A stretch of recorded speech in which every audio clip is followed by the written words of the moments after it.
Récemment, il y a eu les rencontres marchandes à Gaspé. Ça s'est-tu bien déroulé?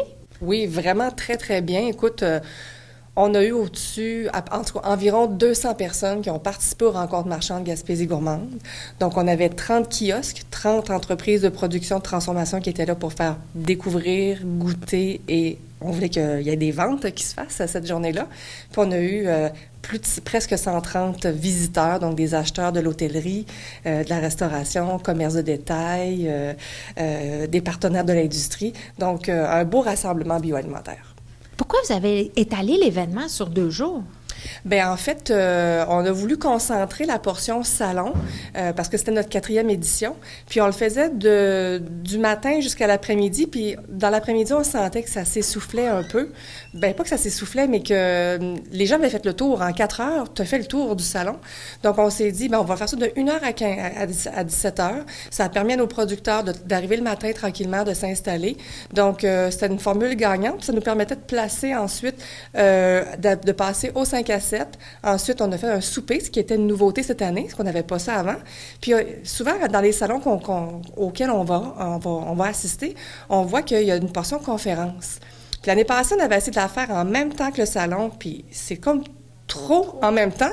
Donc, on s'est réservé une matinée avec avec le partenaire Papille Développement qui sont venus faire une conférence le vendredi matin. Donc, ça a fait un bel événement qui a bien coulé, puis auquel les gens, en tout cas, ce qu'on entend jusqu'à présent, les gens étaient très satisfaits. Gaspésie gourmande, ça fait combien d'années que ça existe? Écoutez, on va fêter notre 35e anniversaire en 2026. Donc, c'est ça, ça fait 35 ans que ça existe. Donc, qui a été mis en place au départ par un petit groupe de producteurs qui avaient le goût de se donner un label commun. Donc, c'est né comme ça. Puis maintenant, on est rendu à 160 membres. Donc, voilà. Mais qu'est-ce que vous faites, mis à part la promotion des produits locaux? Gaspésie gourmande, c'est une mission en 3 axes que j'aime dire. Donc, Gaspésie gourmande, c'est la concertation, la promotion et la commercialisation. Quand je dis concertation, c'est un volet qu'on connaît moins de Gaspésie gourmande parce qu'il est moins visible, mais c'est la concertation du secteur agroalimentaire. Donc, on est vraiment un outil de développement pour le secteur. Donc, on rassemble les différents partenaires de l'industrie, UPA, MAPAC, Financière, les MRC, tous les acteurs pour avoir une vision commune de développement. Donc, ça, c'est un travail que l'on fait depuis très, très longtemps. Il est un petit peu plus dans l'ombre. Ensuite, bien sûr, bien, il y a la promotion des produits avec notre guide magazine qui va sortir bientôt, nos campagnes d'achat local, des dégustations en épicerie, participation à plein d'événements.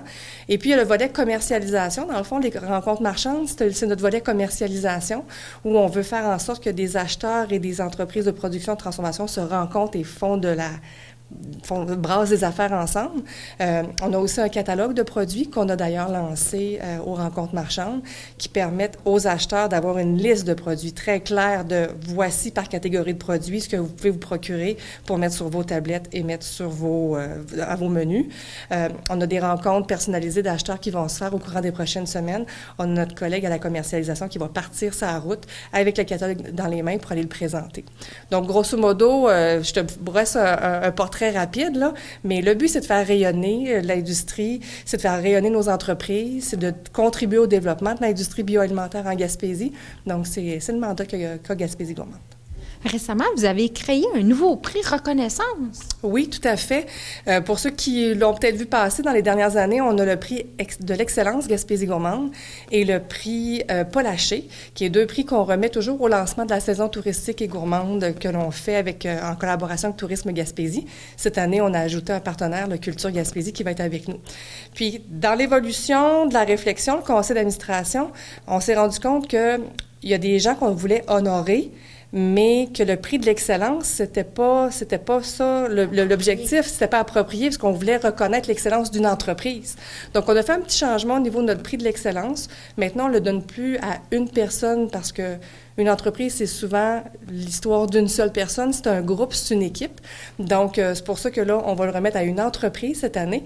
Et on s'est gardé, dans le fond, là, on a créé le prix reconnaissance pour honorer la carrière, signifier la carrière, reconnaître la carrière, la contribution super importante d'une personne pour le secteur bioalimentaire. Donc, et c'est ce prix-là qu'on a remis la toute première édition à nos rencontres marchandes là, lors de notre soirée du 1er mai. Présentement, là, ça serait quoi les défis là, du secteur agroalimentaire en Gaspésie? Eh mon Dieu, bien, c'est sûr qu'il y en a plusieurs.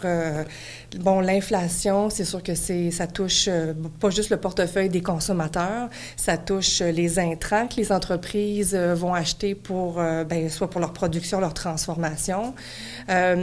Il y a cette notion, le contexte économique n'est pas toujours jojo.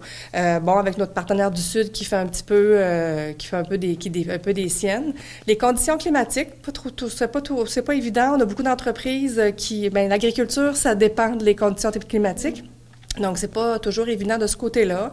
Les attentes sociétales de nos entreprises, des consommateurs envers les entreprises, donc ça fait une pression sur nos entreprises aussi.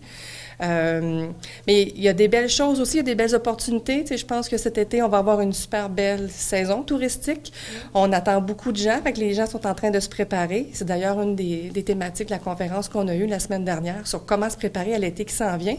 En 2020, lors de la pandémie, on a eu un flot de gens, on n'était pas prêt à ça. Là, on sait comment ça peut se passer. Puis, on pense que les visiteurs vont s'attendre à ce qu'on soit prêt. Fait que ça, c'est un défi aussi, là. Il n'y aura plus de « Ah, on ne savait pas ». Non, là, il faut qu'on se prépare. Donc, fait que c'est jamais tout noir, c'est jamais tout rose. Il y a des belles zones grises. Les entreprises agroalimentaires, bioalimentaires rencontrent des défis. Je pense aux pêches où la crevette est de plus en plus rare, le turbo est de plus en plus rare, mais il y a le sébasse qui arrive. Donc, fait que c'est ça. Fait que il y a des défis, mais j'ai l'habitude de voir le côté positif aussi des choses sans rentrer trop dans le côté rose de la chose.